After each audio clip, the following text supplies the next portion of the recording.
Hello, नमस्कार, आदाब, सत श्री अकाल और अस्सलाम वालेकुम। मैं हूं मोहम्मद अहमद काजमी, लेकर आया हूं आपका पसंदीदा कार्यक्रम आपके रूबरू। मीडिया स्टार वर्ल्ड की कोशिश मुसलसल है कि आपको सही खबरों से आगाह रखा जाए और कुछ जानकार लोगों से मुलाकातें कराई जाएं, ताकि आपको सही सूरत हाल और जो कुछ पर्दे के पीछे हो रहा है वो भी सब आपको आश्कार होता रहे, आप उसे समझते रहें। इस वक्त कई मोर्चों पर बड़ी बड़ी खबरें हैं।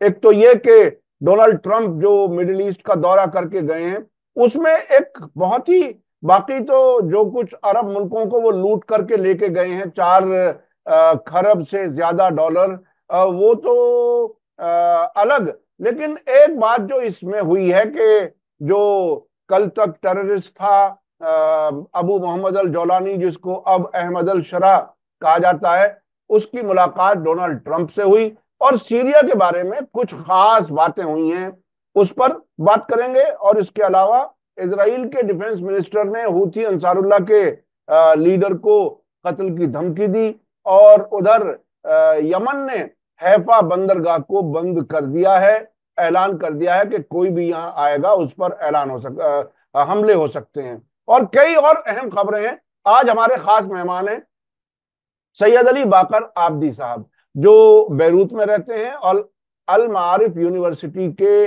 प्रोफेसर हैं।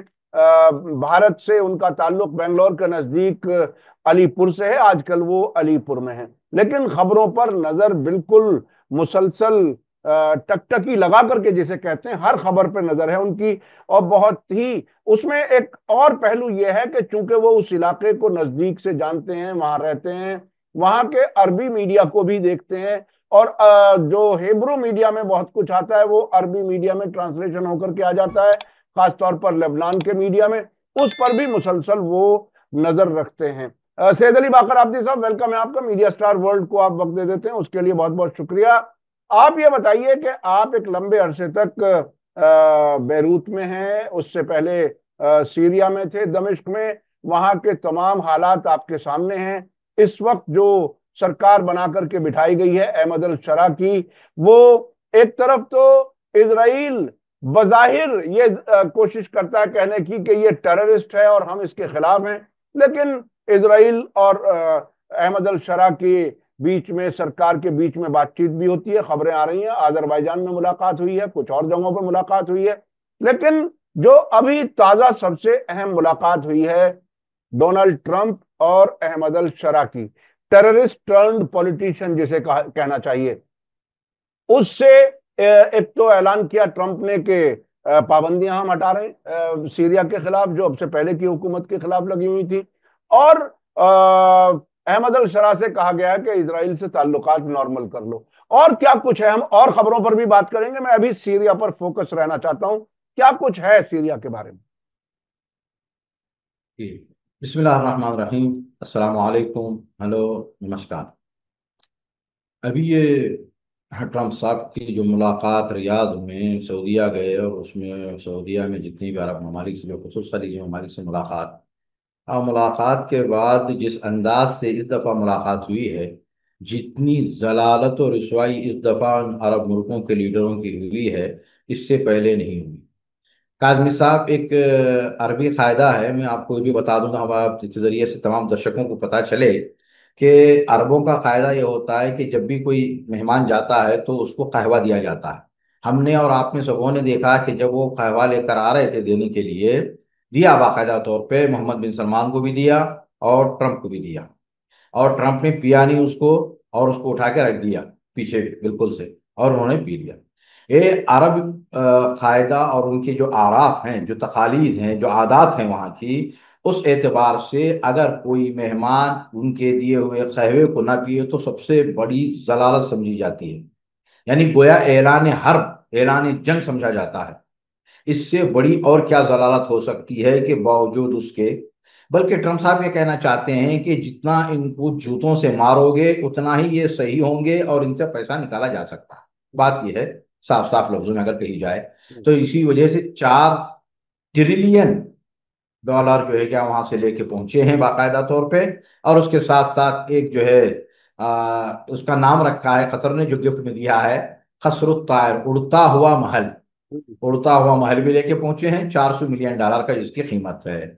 जहां पे गजा के बच्चा एक घूंट पानी के लिए, एक लुकमे के लिए तरस रहा है, कि जिसमें यानी रोजाना के हिसाब से डेली 125 से लेके 150 फिलिस्तीनी, जिसमें अक्सर औरतें और बच्चे, शहीद किए जा रहे हैं मुसलसल। 3 दिन का दौरा, इस 3 दिन के दौरे के दौरान भी शहीदों में और जख्मी होने वालों में और इसराइल के हमलों में कोई कमी नहीं आई। और जितनी भी इनकी मीटिंगें हुई, चाहे सऊदीया में हो, चाहे कतर में हो, या चाहे इमारात में हो, कहीं भी कोई जिक्र गजा के हवाले से नहीं हुआ। वहां पे गजा की आवाम लाशों पे लाशें उठा रही है, और यहाँ पे खलीजी ममालिक के रुअसा और हुक्काम और बादशाह तालियां बजा रहे हैं। किस चीज पे? अपनी जलालत पे तालियां बजाई जा रही हैं, अपनी रिसवाई पे तालियां बजा रही हैं, और खुद को जलील होने पे खुश हो रहे हैं। इससे बढ़कर और क्या मुसीबत है? या अगर यहाँ पे ये कहा जाए तो बुरा ना होगा, यानी बेइज्जती खराब कराना, अगर इसको कहा जाए, बिल्कुल बिल्कुल। जलालत की इंतहा। जी। अब आए, अब यहाँ पे जो बात तय पाई है जोलानी और ट्रंप के दरमियान, और ट्रंप ने कहा कि मोहम्मद बिन सलमान ने मुझसे कहा, तो हम जो है क्या है, मोहम्मद बिन सलमान की ख्वाहिश पर सीरिया पर जो लगे हुए सैंक्शन हैं उसको हम हटाते हैं। और किस अंदाज में हटाएंगे और वो किस तरह से हटेंगे, मैं आपको एक मुख्तसर तौर पे उसकी तफसील बताऊं, ताकि देखें कि किस तरह से हटाई जा रही हैं इनकी जितनी भी अमेरिका की तरफ से जो लगी सैंक्शन। इन सैंक्शनों में से क्या है, सबसे पहला तो अमरीकी जिन इलाकों पर कब्जा किए हुए हैं सीरिया के, उसको नहीं छोड़ेंगे। अमेरिका सीरिया का पेट्रोल, गैस, गेहूं चुराता रहेगा और सीरिया के टुकड़े टुकड़े करता रहेगा। सीरियन हुकूमत को कुछ कहने का हक नहीं है।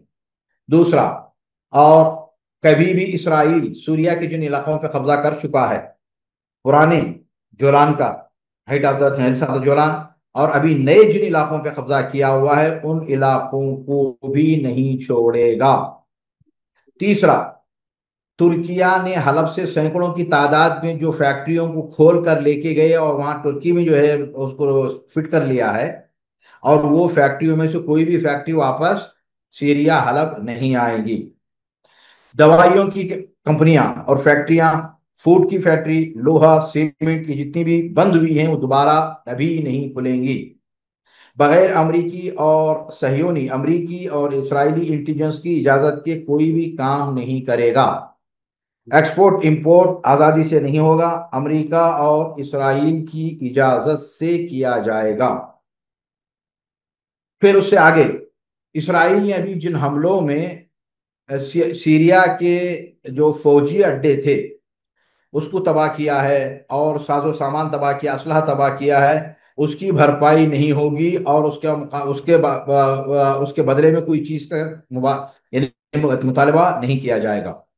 जो अब सीरियन फौज को खत्म किया गया है, दोबारा जल्दी में फौज नहीं बनाई जाएगी। बेकारी की निस्बत जो बढ़ रही है वो कम नहीं होगी। करेंसी की कीमत जो गिर गई है दोबारा नहीं लाई जाएगी। अमनो अमान जो खत्म हो गया है दोबारा बहाल नहीं किया जाएगा। कुर्दियों, दुर्जियों और अलवियों को, उनके अलावा दीगर अकलियात को मिलाया नहीं जाएगा। और इसके आगे के जितनी भी ये पाबंदियां हैं वो एक के बाद दीगरे हटेंगी। ऐसा नहीं कि हमने ऐलान कर दिया फौरन पाबंदियां हटना शुरू हो गई हैं। अब उसमें क्या है, तो अब बचा ही क्या है, कोई खुद मुख्तारी का काम सीरिया को नहीं दिया गया है। सबसे पहले जोलानी की जिम्मेदारी यह है कि फौरन पलट के यहां से जाने के बाद ऐलान करें कि हम अब्राहिमी अग्रीमेंट में दाखिल हो रहे हैं और हो गए हैं, और हमारे ताल्लुकात इसराइल से पूरे नॉर्मल हो जाएंगे, और इसराइल को जो भी जरूरत पड़ेगी सीरिया में बगैर किसी मुजाहमत के वो कर सकता है। अभी ये 82 में जो एक इसराइली मारा गया था और जिसका पता नहीं चला था और उसको वहां पे दफनाया गया था सीरिया में, उसकी अभी पिछले महीने, पिछले हफ्ते ही सीरियन अपना इसराइली इंटेलिजेंस और फौज अंदर गई, जाके उसका जो कुछ बचा हुआ था जिस्म का, मुर्दे की, वो चीजें वहां से उठा के लाई है। 50 साल तक यू एदी कोहिन, एदी कोहिन ये वो शख्स है कि जो 1956 में 1956 में ये वो यहूदी सह्योनी है, इसराइली कि सीरियन हुकूमत में इतना आगे हो गया था कि वो बाकायदा डिफेंस मिनिस्टर भी रहा। फिर उसके बाद अगर इसका इंकशाफ ना किया जाता तो 2 हफ्ते के बाद सीरिया का प्रेसिडेंट बनने वाला था। देखें कहां तक सीरिया का प्रेसिडेंट बनने वाला था। तो बनने से पहले उसका इंकशाफ हो गया इजिप्ट की इंटेलिजेंस ने, और इंडियन एम्बेसी उस वक्त जो है क्या उसने भी जो है बताया कि हमारी एम्बेसी के आसपास में कुछ हो रहा है, जो वो टेलस के ज़माने थे, जो कुछ भी था उस वक्त का कि यहाँ कुछ है। तो बहरहाल उसको बाकायदा पकड़ा गया और आलल ऐलान फौजी महकमा यानी कोर्ट चलाया गया। चलाने के बाद उसको सजा, कत्ल फांसी की सजा दी गई थी। सजा देने के बाद उसको जो है क्या मुतालबा किया इसराइल ने उस वक्त कि हमें उसका लाशा दिया जाए, ना लाशा दिया गया और उसका कुछ पता नहीं चला है। अभी परसों जाके तमाम जितने भी कागजात एदी कोहीन के हवाले से थे वो सब के सब इसराइली इंटेलिजेंस को मिल चुके हैं, और वो जाके अब वहां से वो जहां भी उसको दफनाया गया है वो पूरे का पूरा उठा के लाने के लिए जा रहे हैं। जहां पे 50 साल में ये ना कर सके, ये 4 महीने के अंदर अंदर ये सब पूरा काम हो गया है।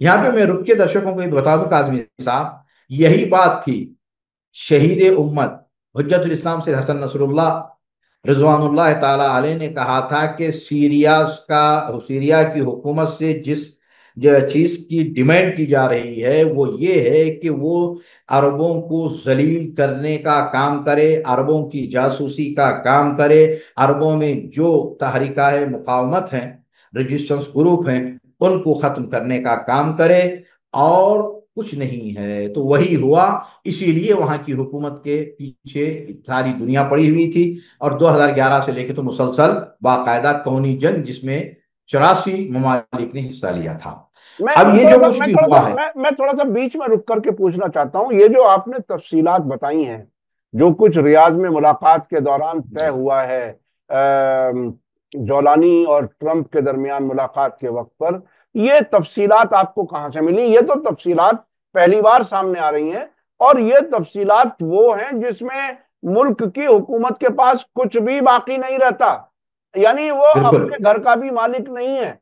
और बिल्कुल सही। इसराइल के डिफेंस मिनिस्टर ने एक बयान दिया था उस माउंट हरमोन पर चढ़ करके मीडिया के सामने, कि जब भी सुबह को आंख खोलेगा अहमद अल शरा, वो हमें देखेगा कि हम उसको उस पर नजर रखे हुए हैं। उसके पैलेस में भी वो महफूज नहीं है अगर वो इसराइल के खिलाफ कोई एक भी कदम उठाता है। तो क्या ये बिल्कुल तफसीलात कहाँ से मिली आप? देखिए, ये तफसीलात जो है ना पूरी उन्हीं की मीडिया से है, लेकिन जो है ना इतना आसानी से नहीं है। इसलिए कि जो अंदर बातें हुई है ना वो पूरी की पूरी बाहर भी नहीं लाई गई हैं। उनमें से 20-25% भी बाहर नहीं आई हैं। क्यों? कि ये जो हुक्काम हैं बहरहाल जलील और खार और गुलाम तो हैं, लेकिन ये देख भी रहे हैं कि अवाम बर्दाश्त नहीं कर सकेगी इन चीज़ों को। जो आगाए रहबर ने कहा था कि रेजिस्टेंस ग्रुप खुद वहां से निकलेगा सीरिया से, अब वो वक्त करीब आ चुका है।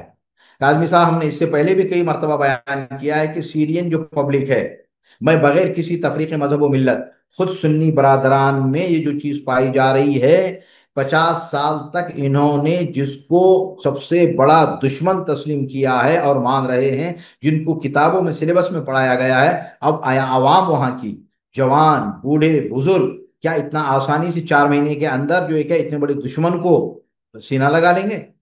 ये कभी नहीं हो सकता है। अभी जहां तक अंदर अंदर की बातें चल रही हैं कि वो दिन बिल्कुल करीब आ देखिए चुके हैं ये जो जिसके तफसील बारे देखिए में। देखिए देखिए ये जो आपने तफसीलात बताई हैं उसके हिसाब से तो तुर्की तुर्की जो चाहे करे मुल्क के अंदर, इसराइल जो चाहे करे, अमेरिका जो चाहे करे, और जहां जहां भी कब्जे कर ले वो उसकी हो जाए। खुद अपने अपनी इंडस्ट्री नहीं चला सकते। इंडस्ट्री तो वो चीज जी होती है जिससे रोजगार मिलता है, कुछ सामान बनता है। आप कहीं से इंपोर्ट एक्सपोर्ट अपनी मर्जी से नहीं कर सकते। यानी वो ईरान का जो ताल्लुक है उसको पूरी जी तरह से खत्म करने की एक कोशिश है साथ साथ। जी जी जी उसके अलावा उनके वहां के अवाम को जिंदा रहने तक की भी जरूरतें मिलें या ना मिलें, उसका फैसला इसराइल करे, अमेरिका करे। तो इस हालत में फिर हुकूमत के नाम की क्या चीज है? हुकूमत जो होती है उसका बुनियादी जो जिम्मेदारी होती है वो पब्लिक वेलफेयर होती है, पब्लिक की, आवाम की खुशहाली, उसकी तरक्की। फिर वो सब कुछ कहाँ हो पाएगा? फिर तो गुलामी का एक लंबा दौर शुरू हो चुका है। क्या मैं सही समझ रहा हूँ? बिल्कुल यही बात है। देखिए, अगर हम इस पे आते हैं ऑपोजिशन पे, हम्म। यानी सीरिया की जो पुरानी हुकूमत की जो ऑपोजिशन थे, जो पॉलिटिकल पढ़े लिखे लोग, समझदार लोग थे, उनमें से कोई भी नहीं आया है। हम्म। आपने देखा इस हुकूमत में, जब हम्म। से ये जोलानी ने कब्जा किया है, उस वक्त से लेके अब तक, उन नामों में से मैं तीन चार नाम आपको गिना दूंगा। हम्म। जमील कदरी। हम्म। जमील कदरी एक बहुत बड़ा जो है अपोजिशन लीडर, और पढ़ा लिखा इंसान, समझदार इंसान। है समझ मन्ना, पढ़ा लिखा इंसान और जो एक समझदार इंसान और पॉलिटिकल इंसान। और इस तरह के बहुत सारे जो पढ़े लिखे और समझदार लोग, जो पॉलिटिक्स को समझते हैं, जो हुकूमतों को चलाने के कवायद समझते हैं, पढ़ चुके हैं, लिख चुके हैं, उनमें से बहुत सारे तो जो जिन्होंने सियासत में पॉलिटिक्स की है, पीएचडी की हुई है, हम्म। उनमें से कोई भी नहीं आया। हम्म। जब खदरी जमील से कहा गया, हैसमुल मन्ना से कहा गया कि क्या आप इस हुकूमत में आएंगे, तो वो हंसकर, जिस तरह से मजाक में नहीं कहता कोई, हाँ। का वाह, हाँ। ऐसी हुकूमत में और हम। हाँ। हाँ। अब इससे अंदाजा कर सकते हैं कि आप क्या हुआ है वहां पे, हम्म। हम्म। और ये क्यों लाया गया है, ये सब क्यों किया गया है। मकसद ना हुकूमत चलाने का है, ना अच्छा, ये अच्छा, करने का अच्छा। है। अब आज भी वहां से, काजमी साहब, में एक बात आपका काम, बात का आपकी काटते हुए, आज भी जिन इलाकों पे अमेरिका का कब्जा है काजमी साहब, पेट्रोल, गैस, यहां तक कि गेहूं तक चुरा के ले जाया जा रहा है वहां से। जी, जी, जी, बिल्कुल, बिल्कुल, बिल्कुल, अब यकीन। अंदाजा करें इसका, इससे क्या हो सकता है। और वो इलाके जो टर्की के करीब में है, उनका तो कोई पूछने वाला ही नहीं है, सब पूरे का पूरा उसी का कब्जा है। हम्म। यानी मिलियन बिलियंस ऑफ डॉलर की नए नई मिशनरी थी वहां पे जो अलेप्पो में लगी है। हम्म। मैं थोड़ा दर्शकों को बता दूं अलेप्पो सिटी की अहमियत क्या है। हम्म। अलेप्पो सिटी सीरिया के लिए ऐसे जैसे हमारे हिंदुस्तान में बॉम्बई, हम्म। यानी बॉम्बई का जो है, यानी इकोनॉमिकल कैपिटल, हाँ, तिजारती इक्तिसादी, कैपिटल, तिजारती राजधानी। तिजारती कैपिटल, तिजारती कैपिटल है हाँ। वो। वही हाल हलप्पो अलेप्पो का है सीरिया के लिए। हाँ। वहां से जितनी भी नई नई फैक्ट्रियां जो बनी हुई थी ना, जो लाके लगाया गया था हजारों, यानी बिलियंस ऑफ डॉलर के, वो सब पूरे खोल खोल के लेके गए हैं उन दिनों में, वो हम्म। पहुंच पहुंचाया गया है। तो अब हालत इतनी ये खराब जिनको हुई। जिनको जिनको जिनको कुछ नौजवान कुछ टेलीविजन सीरियल देख करके खलीफा समझे बैठे हुए हैं, रजब तैयब अर्दगान, उनकी ये हरकतें हैं कि वो क्या क्या लूट करके लेकर के चले गए, और एक अच्छे बड़े इलाके पर तुर्की का कब्जा भी है सीरिया में। और बिल्कुल। तुर्की में बच्चों को जो किताबें पढ़ाई जाती हैं उसमें सीरिया और इराक के बहुत से इलाकों को अपना कहा जाता है, और उस पर वो कब्जा जायज समझते हैं। अच्छा, मैं अब थोड़ा सा आगे बढ़ना चाहता हूं। अभी जो पिछले तकरीबन 10 दिन में जब ये ट्रंप का दौरा हो रहा था, उस वक्त वेस्टर्न मीडिया में, खासतौर पर इजरायली मीडिया में, ये बात बार बार आ रही थी कि ट्रंप और नेतन्याहू के बीच में इख्तलाफ हो रहा है, और अब अमेरिका जो है वो इसराइल से जैसे दूर होता जा रहा है। और दौरे के खत्म होते ही विटकॉफ ने कह दिया ऐसा कुछ भी नहीं है। आपको क्या लगता है कि क्या कुछ था ये तमाशा? क्या ये तमाशा था या इसमें कोई हकीकत थी? ये एक तमाशा था, और और उस वक्त इस तमाशे की जरूरत भी थी उनको। हम्म। इसलिए कि वो जो जिस मकसद के लिए आए थे इस दौरे में, उन्होंने पहले ही ऐलान किया था, मैं जा रहा हूं पैसा लेने के लिए, हाँ। इसके अलावा कोई हम बात नहीं करेंगे फिलहाल। हम्म। फिर हाँ, दूसरे अगर दौरे होंगे तो उसमें बात बात की जाएगी, बाकी तमाम जिससे बातें होंगी। ये जो मेरा दौरा है सिर्फ और सिर्फ पैसा है, बिजनेस है, असलाहा बेचना है हमें, तो जो कुछ भी करना है सब पैसे के लिए मैं जा रहा हूँ, बिजनेस पर्पस पे ही आए थे वो बिजनेस पर्पस पे जो है क्या, बिजनेस के लिहाज से जो है वो कामयाब हो गए और चले गए। और जहां तक बात थी, देखें, इसराइल और अमेरिका की, यहाँ कभी भी ये और बात है कि ट्रंप साहब की जो जहनीत है, एक घंटा पहले कुछ, एक घंटा बाद कुछ, लेकिन उसने भी पता है कि उनके जितने भी इर्द गिर्द हैं, सब पूरे के पूरे सह्यूनिज्म फिक्र के हैं, और पूरे पक्के वहाँ यहूदी। हम्म। और अमेरिका को चलाने वाले ही यहूदी लॉबी है। हाँ, कभी भाषण देने वाले आ जाते हैं और कभी काम करने वाले आ जाते हैं, कभी सख्ती से बोलने वाले, कभी नरमी से बोलने वाले। और जिस तरह से अमेरिका का है, कभी जो है क्या है वो अफ्रीकन को ले आके प्रेसिडेंट बना दिया, जरूरत पड़ी। तो कभी जो है क्या गोरे को बना दिया, कभी जो है क्या इधर इंडिया पाकिस्तान को किसी मिनिस्ट्री में दे दिया, किसी को कहीं पे किसी का कुछ बना दिया जो है। ये तो हाँ। इनका वहां तो सियासत है, वो जरूरत पड़ती है। तो हालात को देखते हुए वो हमारी तरह के नहीं है कि हमारी जो है ना एक छोटी जहनियत में लेके हम जो बढ़ जाते हैं, उसके नहीं है वो लोग। तो देखते हैं भाई कि फायदा हमारा इसमें है, तो चलो भाई जो अफ्रीकन नजात है उसको हमने प्रेसिडेंट बना दिया। हम्म। और जब मसला जब हटा कि भाई आप जो है गोरों के साथ मिलाना, तो उधर बना दिया। और जब इनको जो है क्या है साउथ एशिया की तरफ आना है, तो मसलन जो है क्या इंडिया पाकिस्तान में के जो मेन असल है पुराने, अब नेशनलिटी उनकी वहीं की है, एक अच्छे से रह रहे हैं। तो अब मसलन उनको जो है कि कहीं भी जो है वाइस प्रेसिडेंट का दे दिया, कहीं भी जो है सेक्रेटरी बना दिया, कहीं फॉरेन मिनिस्टर बना दिया, और बना के वो अपना काम करते रहते हैं। हम्म। ये जो कुछ भी था, ये एक इनको दिखाना था।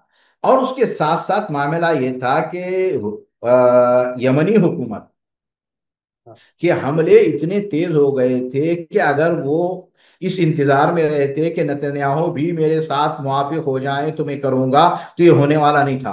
हम्म। और इस चीज को भांप चुके थे ट्रम्प कि मैं इस इंतजार में रहूंगा। और पता है उस वक्त जो है क्या है, इसराइल में जो अम्बासडर है अमेरिका का, उसने बयान भी दिया था हाँ। कि हम जो है इसराइल के मोहताज नहीं है कि वो हमें इजाजत देगा कि जो हम जो हुसियों से अग्रीमेंट करेंगे नहीं करेंगे। हम हैं, हम देखते हैं हमारी मसलहत क्या है, हम अग्रीमेंट कर लेते हैं। हम्म। हमें अभी जरूरत अभी नहीं है अभी इसका। अभी अभी उनके एक और नुमाइंदे जो बॉलर हैं, जो हमास से बराह रास्त बात कर रहे हैं, उन्होंने भी इस किस्म का अभी ताजा बयान दिया है कि हमने बराह रास्त बात की थी और जरूरत पड़ेगी बिल्कुल। तो हम अब के बाद भी हमास से बात करेंगे। लेकिन ये जो बिल्कुल जैसे मार्केट का इंडेक्स ऊपर नीचे होता रहता है, इतनी जी जी। तेजी से ऊंचा नीचा ये जो हो रहा है ट्रंप के इस दौर में, इसके ये खुद बहुत कुछ बड़ी कामयाबियां अपनी नजर में हासिल करने की शायद कोशिश कर रहे हैं। इस दरमियान ये जो इधर से खबर आई इजराइल की तरफ से कि हूथी अंसारुल्लाह के लीडर को हम हमास और हिजबुल्लाह के लीडर्स को जिस तरह से हमने कत्ल किया है ऐसे कत्ल कर देंगे, और उधर से यमन की तरफ से हैफा बंदरगाह को बंद करने का ऐलान हो गया है। अब से पहले वो उम्मुल रशरश जिसे एलात कहा जाता है इसराइल में, वो तकरीबन बंद कर चुके हैं। बिन गुरियन एयरपोर्ट अक्सर बंद होता है उनके हमलों के नतीजे में। दुनिया की बहुत सी उड़ानें वहां अब नहीं आती और अभी उनकी धमकी जारी है। ये जो हूथियों ने जिस तरह से इसराइल को घेरा है, जिस तरह से उनके सारे जो जैसे जिंदगी के नसें जिसे कहते हैं उन्हें काटने की वो कोशिश कर रहा है, उसको आप किस तरह देखें, कहां तक जाएंगे, ये क्या होगा? लाखों सलाम हो यमनी हुकूमत पे, यमनी जवानों पे, यमनी अवाम पे, पब्लिक पे, कि जिन्होंने इतना अरसा होने के बाद भी नमाज जुमा के बाद जो मिलियंस ऑफ पब्लिक मोमिनीन निकलते हैं जुलूसों में, उन्होंने उस जुलूस को नहीं छोड़ा है। उसको अपने ऊपर वाजिब करार समझते हैं और अदा कर रहे हैं, और मुसलसल। और जो भी जो है गजा की इसनाद में अभी कल का जो बयान आया है, मैं आता हूँ उस पर कि जो ये तो हरमत ने जो लिखा है ना, कि हम किस तरीके से जो है क्या है, देखिए अरबी में एक लफ्ज इस्तेमाल होता है जिसको कहते हैं इख्तियाल। इख्तियाल का मतलब होता है धोखे में मारना। एक होता है आमने सामने जंग करके मारना मरना, हम्म। और एक होता है धोखे में मार देना। हम्म। उसको अरबी में इस्तेमाल किया जाता है इख्तियाल, हम्म। कि धोखे से मार दिया गया। तो वहां पे भी यही जो लफ्ज इस्तेमाल किया उसने, इसराइल के जो वजीर दिफा वजीर जंग कहे उसने, कि जो है क्या है, हम जिस तरीके से धोखे में हमने उन पुराने जितने भी लीडरान, शहीद इस्माइल हनिया, शहीद याह्या सिनवार और शहीद हसन नसरुल्लाह और दीगर कायदीन को हमने जो है क्या मारा, उस तरह से हम सैयद अब्दुल मलिक बदरुद्दीन हौसी जो लीडर हैं उनको भी मारेंगे। अब इस धमकी को सुनने के बाद अवामी यमनी अवाम, यमनी मोमिनीन और उन जवानों के जज्बे और जोश, और खुद कायद, देखिए हमेशा जो है क्या है कायद, अगर हम आम निगाह से देखें काजमी साहब, तो इस लीडर की इतनी ज्यादा उम्र नहीं है। बसा औकात होता यह है कि जितनी जो है क्या उम्र बढ़ती जाती है, तजुर्बे हासिल होते रहते हैं। कि तो कहते हैं भाई कि हाँ मसा 30 साल गुजारा, 40 साल गुजारा, अरे 50 साल गुजारा है, कि भाई बहुत सारे तजुर्बे हासिल कर दिए गए हैं। बिल्कुल अभी इनकी उम्र ही क्या है। लेकिन जब इन्होंने कुरानी मदरसे को अपनाया, तो फिर खुदावंद आलम ने रास्ते खोल दिए, कुरान ने रास्ते खोल दिए। तो इतनी कम उम्र में और इस अंदाज में क़ियादत करते हुए, और वो क़ियादत मिसाली क़ियादत है एक आदमी साहब, कि दुनिया की बड़ी ताकत को घुटने टिका दिए। अभी आज का बयान जो है क्या है, कल का बयान, अमरीकी जिम्मेदारान जो समंदरी रास्तों की जो जिम्मेदारान होते हैं, तो उनमें से कल उसने बयान दिया है कि हमारा जो बहरी बेड़ा था त्रोमान, वो जो है क्या है, रेड सी से निकल चुका है, बहरुल अबियदुल मुतवस्सित, व्हाइट सी में दाखिल हो गया। अब वो वहां से होते हुए अपने वतन वापस पलट जाएगा। ये कभी इस तरह से जो बहरी बेड़े आते हैं अमेरिका के, आए हैं और क्या इसी तरह से चले गए हैं? कहीं से हटे नहीं है। या हटे थे तो वियतनाम से हटे थे जब जलीलो खार हुए थे, फिर उसके बाद अब हट रहे हैं। तो अब समझ लें कि दूसरी आलमी जंग के बाद जो उसने बयान किया था, ऐसा खौफ व हिरास हमें जो हुआ है, वो दूसरी आलमी जंग के बाद पहली मर्तबा यमनियों के साथ जंग में हो रहा है। तो ये वाकई बात यही है। अब वहां से छोड़ के वो निकल गया वहां से कि भाई हमें, हम बर्दाश्त नहीं कर सकते। तो कि जो ऐलान किया अभी कल का जो ऐलान हुआ है ना, अपना हाइफा बंदरगाह के लिए, उसमें एक वहां पे उनकी कमेटी है जिसको कहें कि हुकूक इंसानी कमेटी। उस हुकूक इंसानी कमेटी ने यह बयान दिया है कि हमारा ये जो कदम बढ़ रहे हैं गजा की आवाम की हिमायत में, ये इंसानी फरीजा, इस्लामी फरीजा, अखलाकी फरीजा समझते हुए हम उसको अपने आप पर वाजिब समझकर हम ये फरीजा अंजाम दे रहे हैं। इसलिए कि इतनी कत्ल गारत गिरी और इतना जुल्म तारीख में, अगर इन दिनों में 400-300 200-300 साल में अगर देख लें, तो इतना बड़ा जुल्म नहीं हुआ है जितना गजा पे हो रहा है मुसलसल। इसका एतराफ बजाते खुद इसराइली मीडिया में यदि तो हरनोत ने लिखा कि कनेसेत के एक मेंबर ने कहा कि मुझे इतनी उम्मीद नहीं थी कि इतना जल्दी हमारी फौज लुबनान, सीरिया, गजा, पूरे फिलिस्तीन पे तेजी के साथ हमले करती जाएगी। मैं सोच नहीं रहा था कि इतना हो सकता है, लेकिन हो गया। फिर उसके बाद वो आगे बढ़ के कहता है कि देखें, हम रोजाना 100 फिलिस्तीनियों को कत्ल कर रहे हैं, लेकिन पूरी दुनिया खामोश बैठे तमाशाई बनी हुई है। दुनिया की तो बात दूर की बात, कि मुसलमान खामोश बैठे देख रहे हैं, और इससे बढ़कर हमारी जीत और क्या हो सकती है? यानी बोलने तक की हिम्मत नहीं है। इनकार जिसको कहते हैं ना, कि भाई जो है कुछ जुमले तो बोल दो कि भाई हम इस फेल की, इस काम की जो तुम हरकत कर रहे हो उसके हम खिलाफ हैं। ये कौन कह रहा है? इसराइली कनेसेट का मेंबर कह रहा है। यहां तक की हालत यहाँ पे पूछी कुछ नहीं करते। तो अब ये जो हालात वहां के हुए हैं ना, तो वाकई लाखों सलाम हो यमनी हुकूमत, जवान, औरतें, मर्द, बच्चे, उन सबों पे वाकई अगर देखा जाए तो भुखमरी का आलम वहां बाकायदा भुखमरी है। यमन में खुद सही तरीके से, इसलिए कि जो उनके ऊपर भी जो पाबंदियां लगी हुई हैं, सही तरीके से दवाएं वहां भी नहीं पहुंच पा रही हैं, खाने पीने की चीजें वहां भी नहीं पहुंच पा रही हैं। लेकिन ईमान की ताकत इतनी मजबूत है कि उन्होंने कह दिया है कि हमें गजा की मदद करनी है, करनी, हर हाल में करनी है। और जिस तरीके से चारों तरफ से घेरे में लिया है ना काजमी साहब, अभी मैदान में अगर देखें सही मानों में, तो यमन है कि जिसने चारों तरफ से घेर दिया है इसराइल को।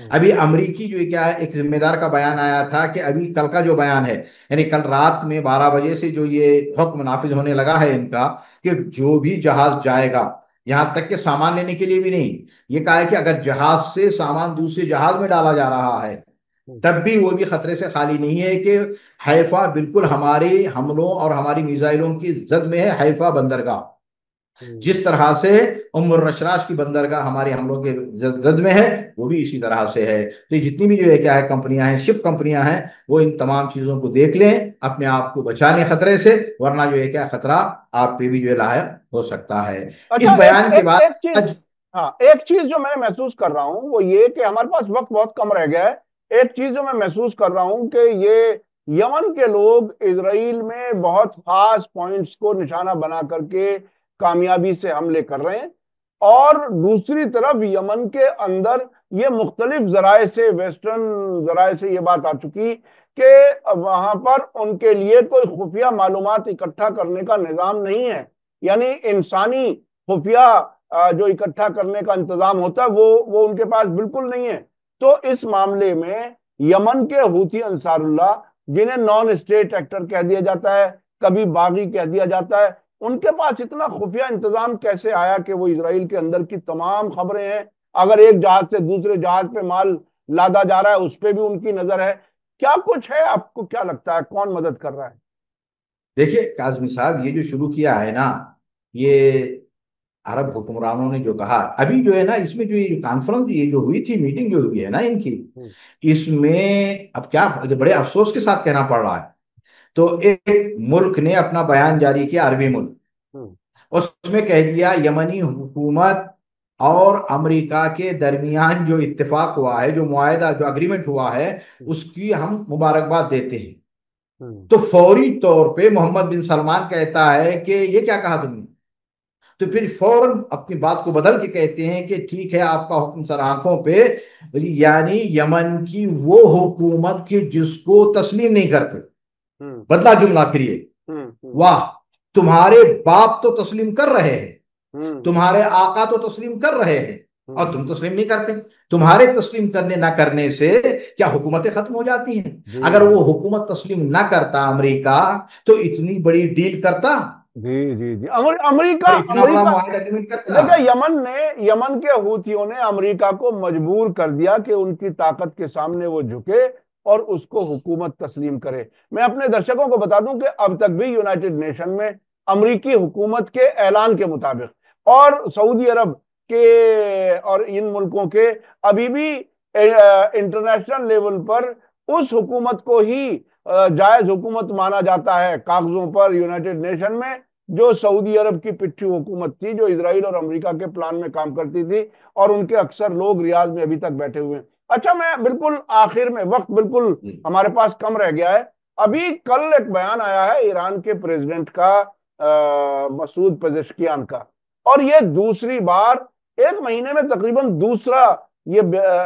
इस किस्म का बयान है जिसमें कहा कि भाई हम यूरेनियम एनरिचमेंट के हक से दस्तबरदार नहीं होंगे, और आपको जो चाहो कर लो, आप जो चाहो कर लो, हम अपना ये हक नहीं छोड़ सकते। ये जो चाहो कर लो वाली बात है, अब क्या आपको लगता है ईरान और अमेरिका के बीच में बातचीत टूटने वाली है, या ये सब प्रेशर टेक्टिक हैं? ट्रंप अक्सर कह देते हैं कि सब आपके यहाँ यूरेनियम एनरिचमेंट नहीं होगा। आपको क्या लगता है, यहाँ क्या क्या बात बढ़ेगी? नहीं, बात तो बढ़ना ही है उसको, इसलिए कि अमेरिका ने भी, ट्रम्प ने भी देख लिया है कि देखें, ये लोग उन्हीं को दबाते हैं कि जो लोग दबते हैं, और जहां पे देखते हैं कि ये लोग दबने वाले नहीं हैं, तो वहां पे फिर ये जो है ना, अपनी झूठी मूठी फतह का ऐलान करके, जैसे कर दिया उसने यमन के हवाले से ट्रम्प ने, कि जब उन्होंने कह दिया कि हम हमला नहीं करेंगे, बात तो उल्टी थी। ना। जिस तरह बात तो इधर से चली थी कि जी अगर तुम लोग हमला नहीं करोगे हमारी जो है पहली बेड़े पे, हमारी शिपों पे, तो हम भी तुम पे हमला नहीं करेंगे। लेकिन उसको क्या किया कि ये जो है क्या है, हमारी कामयाबी हो गई। तो इस तरह के भी कभी हो जाते हैं इनके हालात। तो बात तो चलनी ही है। अब देखें, अब खुद अमेरिका के हालात, दाखिली हालात भी इतने अच्छे नहीं हैं। अब उसमें जो है क्या, मजबूरन उनको आगे बात बढ़ानी पड़ेगी। इल्ला ये कि अगर इसराइल लॉबी या जो है क्या है सहयोनी लॉबी जो वहां पे है, वो अगर मजबूती के साथ जो है क्या है ट्रम्प के मुकाबले में आके खड़ी हो जाए कि भाई इसको आगे नहीं पहुंचाना है किसी भी सूरत में, तो ये अलग बात है। वरना जो है क्या है बाकायदा इसको बात लेके आज चल रहा, यानी अभी तक देखिए इतनी जो है क्या है बाकायदा बैठेंगे, मीटिंगें हुई हैं, तो हर मीटिंग के बाद यही नजरिया सामने आया और यही उन्होंने बयान किया, चाहे ईरान के फॉरेन मिनिस्टर हों, या मसलन जो है क्या अपने सल्तनत ओमान के फॉरेन मिनिस्टर हों, या खुद अमेरिका की तरफ से कि आज की जो मीटिंग हमारी बहुत बेहतर थी, बेहतरीन थी, और जो कुछ भी जो है क्या चंद बातें जिस पे जो है क्या इख्तलाफ था उसको हल कर लिया गया है, और नेक्स्ट जो है क्या और आगे बढ़ेंगे। ये जी अमेरिका की तरफ से कह रहे हैं कि नेक्स्ट वाली जो होगी ना, वो डायरेक्ट होगी। लेकिन ईरान ने अभी तक ऐलान नहीं किया। इसके बाद वाली मीटिंग के लिए ईरान ने नहीं कहा कि वो जो डायरेक्ट होगी। इधर से अमेरिका से कह रहा है कि हो सकता है कि अगली जो हमारी नशिस्त होगी वो जो है डायरेक्ट हो जाए, लेकिन ईरान ने अभी तक कोई ऐलान नहीं किया कि डायरेक्ट होगी, चलती रहेगी चलती जी रहेंगी। जी इन जी जी। बहुत सारी चीजों पे बात जो ये चल रही है, लेकिन ये बात जो है क्या है, रुक जाए इसका भी कोई, यानी हालात वहां पे नहीं है इस तरह से, अगर वो इस तरह से लेके चला है कि भाई मैं, यानी असल में मकसद ये ट्रम्प ये चाह रहे हैं हजरत, अपनी इस दौरे हुकूमत में अपने आप को एक ऐसी शख्सियत पेश करें जिसको जो है क्या ग्लोबल तौर पे पीसफुल मैन का जो है क्या है, जो नोबेल प्राइज जो दिया जाता है ना, हम्म। वो हमारे हाथ लग जाए जी किसी जी तरह से। जी जी जी, बहुत बहुत शुक्रिया सैयद अली बाकर आबदी साहब। वक्त की कमी की वजह से हमें यहाँ रुकना पड़ रहा है।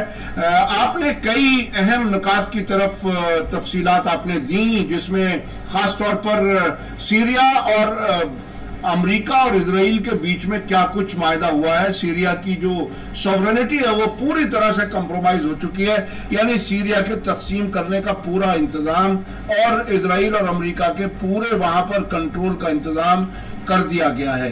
आपने काफी तफसीलात दी, आपने वहां के मीडिया से बहुत सी चीजें हमें मुहैया कराई, और साथ साथ जो हूथी अंसारुल्लाह ने जिस तरह से हैफा बंदरगाह को बंद करने का ऐलान किया है, इससे पहले वो इलात बंदरगाह बंद कर चुके हैं, इससे पहले बिन गुरियन एयरपोर्ट को तकरीबन काफी हद तक उन्होंने बंद किया हुआ है।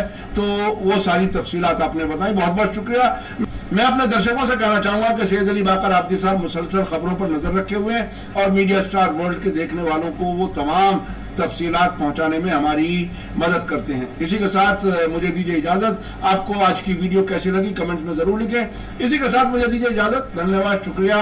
जय भारत, जय हिंद। मीडिया स्टार वर्ल्ड की और वीडियो देखने के लिए हमारे चैनल को सब्सक्राइब करें और सीधे नोटिफिकेशन पाने के लिए बेल आइकन दबाएं।